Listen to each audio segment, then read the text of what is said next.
안녕하세요. 여러분의 유튜버 도나우스입니다. 반갑습니다. 반갑습니다. 오늘 소개해드릴 집은요. 3룸, 방이 3개짜리, 화장실 2개입니다. 화장실 2개, 인천 지하철 2호선과 서울 지하철 7호선이 마주치는 더블 역세권 자리입니다. 월세 시세가 아주 저렴하게 나왔습니다. 아주 저렴한가요? 완전히 저렴해요. 완전히. 손님이 오셔가지고 오히려 왜 이렇게 저렴해요? 하고 물을 정도로. 근데 그러면은 좀 집 상태가 안 좋은 거 아닌가요? 신축이라니까요. 아, 근데 신축이야 신축. 신축이어도 첫 입주.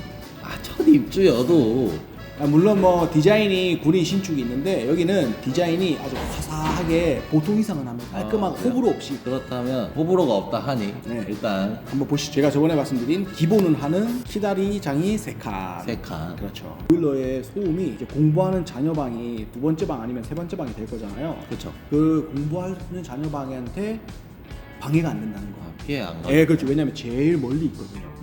보셨죠? 아시겠지만 그 구조 자체가 공부하시는 자녀분들한테 좋은 구조다라고 할 수 있죠. 그리고 거실 같은 경우에 이제 광폭 거실은 아니에요. 사이즈가 4m 좀 못 되거든요. 네네. 그렇기 때문에 광폭 거실은 아니지만 광폭 거실 기준이 뭐죠? 광폭 거실 기준이라는 건 따로 정해놓지 않았어요. 근데 제 기준은 4m. 4m. 4m 이상 돼야지 이 가로 길이가 4m 이상 돼야지 광폭이라고 할 수 있어요. 그러니까 아파트 84제곱 35평형 아파트의 거실을 조금 넘어서는 그 정도만 광폭이라고 하는데 이 거실 같은 경우에 그 정도는 아니지만 3.5m 정도 되기 때문에 충분히 TV를 놓고 소파를 놓고 이제 TV를 보시는 데 있어서 자녀의 시력이 저하되는 그런 불상사는 없게 할 수 있는 정도의 거리는 된다라고 할 수 있어요. 그리고 위에 보면 저기 천정형으로 시스템 에어컨 거실과 안방에 각각 각각 한 대씩 총 2대가 설치될 예정이에요. 설치 그 에어컨 설치 네, 되는 그렇죠. 거죠. 예.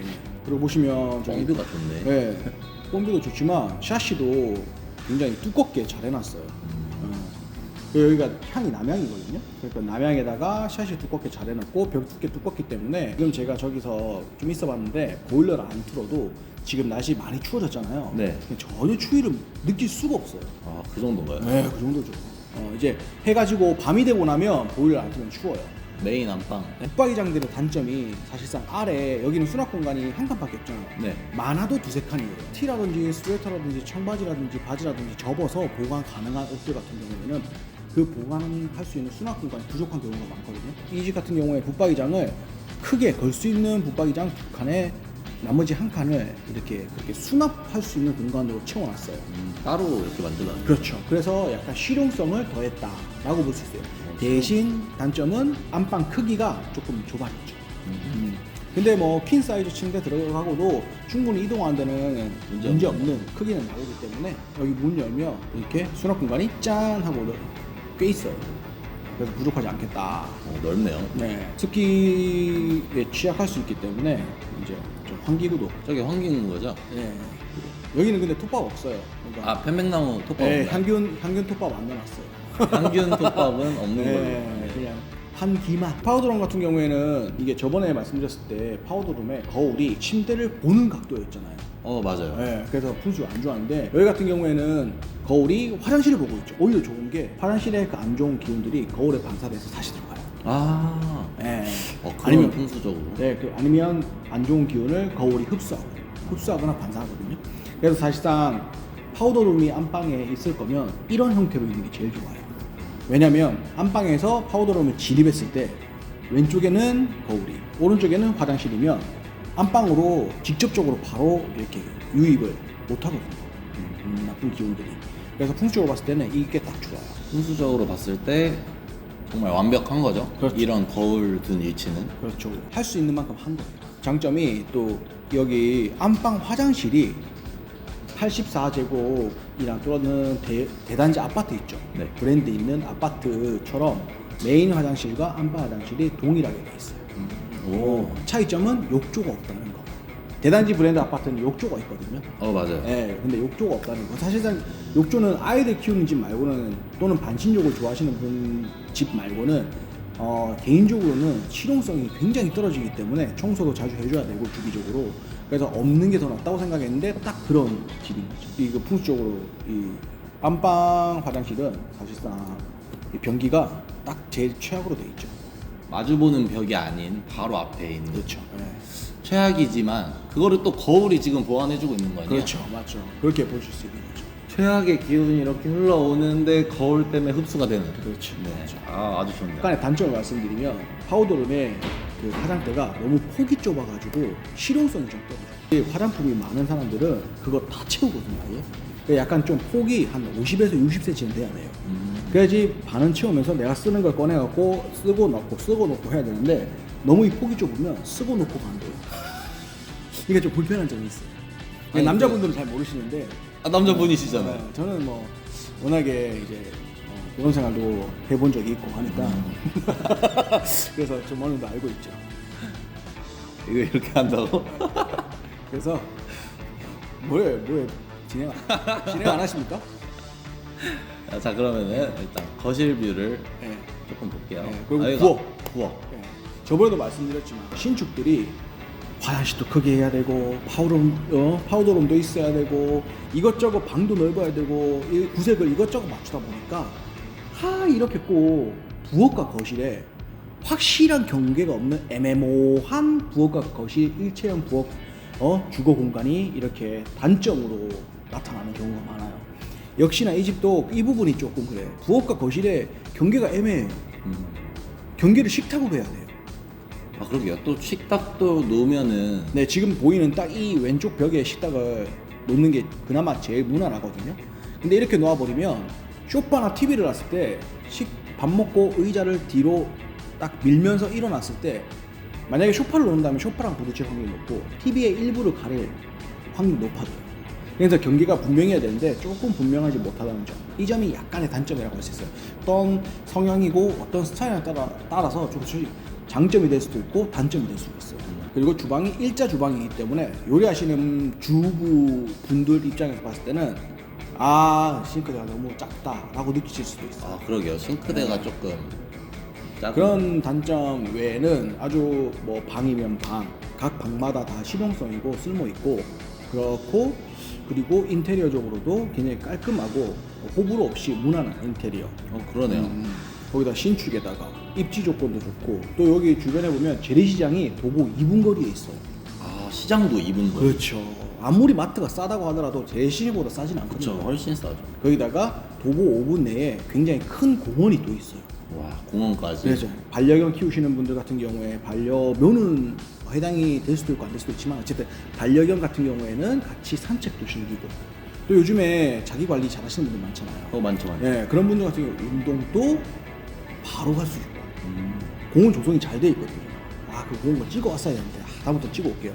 어쨌든 공원 조성도 잘 돼 있고 하기 때문에 그런 아주 좋은 조건임에도 불구하고 여기가 월세가 굉장히 저렴해요. 아니 저렴할 이유가 전혀 없는데 네. 왜 도대체 왜 저렴한 거예요? 그건 여기가 인기상으로 신탁이 끼어 있기 때문에. 신탁이 껴있으면 그게 저렴할 수밖에 없는 건가요? 아니요, 신탁이 끼어 있다고 다 저렴한 건 아니에요. 신탁을 모르시는 분들을 위해서 신탁에 대해서 조금 설명을 해주실 네. 수 있으실까요? 간략하게 신탁에 대해서 설명해 드리면, 신탁이 건물을 짓거나 구매할 때 대출을 조금이라도 5% 10%라도 더 받기 위해서 공동으로 대출을 받아서 은행으로부터의 신뢰를 높이는 목적으로 신탁회사를 끼고 대출을 받는 거예요. 주택담보대출이나 또는 건축할 때, 그럴 때 신탁회사를 끼면 만약에 내가 돈을 못 갚아도 신탁회사가 대신 갚아줄 거라고 은행 입장에서는 생각을 하기 때문에 대출금을 더 많이 해줘요. 그런 장점이 있어요. 근데 단점은 내 집이지만 신탁회사와의 협의 없이 내 마음대로 임차인을 둘 수가 없어요. 만약에 이 집을 팔거나 또는 임차는 빌려주는 거잖아요, 집을. 네. 그럴 경우에 신탁회사의 동의가 반드시 필요해요. 이 집 같은 경우에는 신탁회사의 동의가 받을 수가 없어요. 받을 수가 없다고요? 네. 신탁 동의를 받을 수 없다고요? 네, 맞아요. 아니 그러면은 뭐 어떻게 누구랑 거래를 하는 거예요? 계약은 집주인과 하는데 신탁회사의 동의가 없기 때문에 나중에 어떤 문제가 발생됐을 때 내 권리를 주장을 하더라도 집주인이 나 몰라라, 나 몰라 배째 라고 해버리면 낙동강 오리알이 되거든요. 와 그러면은 아주 위험하겠죠. 너무 위험한데요? 그렇죠. 그래서 이 집 같은 경우에는 내년 3개월 내에 신탁을 말소하는 조건이에요. 아니 근데 그렇게 너무 위험한 물건이면 아니 도대체 누가 살아요? 뭐 보증금이 빵원이고 월세를 내는 그런 단기 목적이라면 뭐 살 수 있을 것 같은데 여기 보증금이 또 0원도 아닐 거 아니에요? 네, 맞아요. 그래서 내 보증금을 어떻게 지키냐. 그러니까요. 내 보증금 지켜야 되는데 어떻게 해야 돼요? 신탁회사라고 해서 다 그런 문제가 발생된 건 아니에요. 옛날부터 신탁회사 물건이 아무 문제 없이 다들 잘 거래를 했고 잘 보증금 받아서 나갔어요. 네.